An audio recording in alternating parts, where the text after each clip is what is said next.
अहम का एक सूक्ष्म विवेक है, बता देते हैं। जो अहम है उसका एक सूक्ष्म विवेक किया जाता है। कैसे? देखो, प्रमा और प्रमाता दोनों दोनों का शरीर के भीतर ही अनुभव होता है कि नहीं होता है, और वे अपरोक्ष रहते हैं। ज्ञातापना भी तो अपरोक्ष है। मैंने यह जान लिया या नहीं जाना, अहम घटम जानामि, मैं घट को जानता हूं। तो इसमें दोहरी बात है। क्या घट का हमारी वृत्ति के कर्म के रूप में, वृत्ति के विषय के रूप में अनुभव होता है, अर्थात घट वृत्ति का कर्म भी है नहीं, और वृत्ति रूप स्वयं भी है। समझ में आया? इसलिए घट जो प्रत्यक्ष भी है, कर्म होने से प्रत्यक्ष है, और अपरोक्ष भी है, वृत्ति रूप होने से अपरोक्ष भी है। समझ में आया?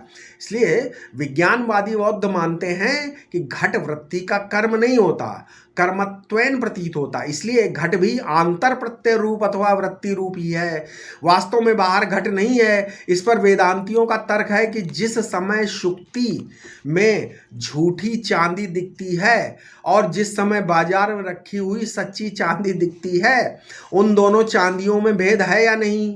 भेद है, क्योंकि सच्ची चांदी में अर्थकारिता होगी और झूठी में नहीं होगी। इस भेद का आधार यह है कि झूठी चांदी केवल प्रत्यय रूप है और असली चांदी प्रत्यक्ष रूप भी है और विषय रूप भी है। देखो, जो विषय है वो इदम वृत्ति का कर्म है, अयम घटः वाला घट व्यवहार में है, और अहम घटम जानामि ये फल वृत्ति होने से वहाँ प्रमा के साथ प्रमाता भी है। जहाँ यहाँ घट प्रत्यय रूप में प्रमा रूप है। अब ये घट जो प्रमेय हुआ वो कर्मत्वेन प्रत्यक्ष हुआ, तथा वही प्रमात्वेन और प्रमात्रत्वेन अपरोक्ष हुआ कि नहीं हुआ? तो प्रत्यक्ष और अपरोक्ष दो घट एक ही हैं। समझा? दोनों घट एक ही हैं।